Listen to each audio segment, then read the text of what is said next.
បាទអនុញ្ញាតគោរពនឹងជម្រាបសួរដល់ពុកម៉ែបងប្អូនទាំងអស់បាទថ្ងៃនេះខ្ញុំបាទគូសារ៉ាត់បាទបង្ហាញពីប្រភេទកូនឡានប៉ុង2បាទប្រភេទហ្នឹងគឺវិលកង់ទាំង4ពុកម៉ែបងប្អូនអាហ្នឹងគឺអាប់ដេត2026បាទពុកម៉ែបងប្អូនប្រភេទហ្នឹងគឺកាចបាទខាងមុខគឺចេញមកគឺរាងកាចបាទប្រភេទយើងទម្ងន់ដឹកគឺ3តោនបាទយើងដឹកបានទឹក2ធុងប៉ុន្តែ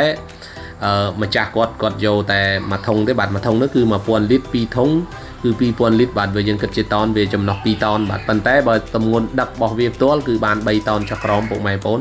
ប្រភេទនេះប្រភេទខ្នាតតូចពុកម៉ែបងប្អូនប្រភេទខ្នាតតូចយើងសម្រាប់ដឹកដៀវប្រភេទនេះយើងបាញ់ថ្នាំទុរេនស្វាយចន្ទីហើយនឹងស្វាយកែវអីមានបាទពុកម៉ែបងប្អូនយើងប្រើបានសម្រាប់ដឹកដៀវហើយនឹងបាញ់ថ្នាំពុកម៉ែបងប្អូនប្រភេទនេះគឺងាយបាទគ្រឿងបន្លាស់វាគឺយើង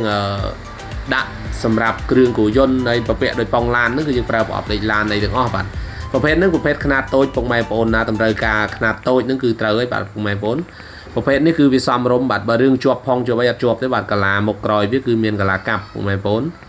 យើងតម្រូវ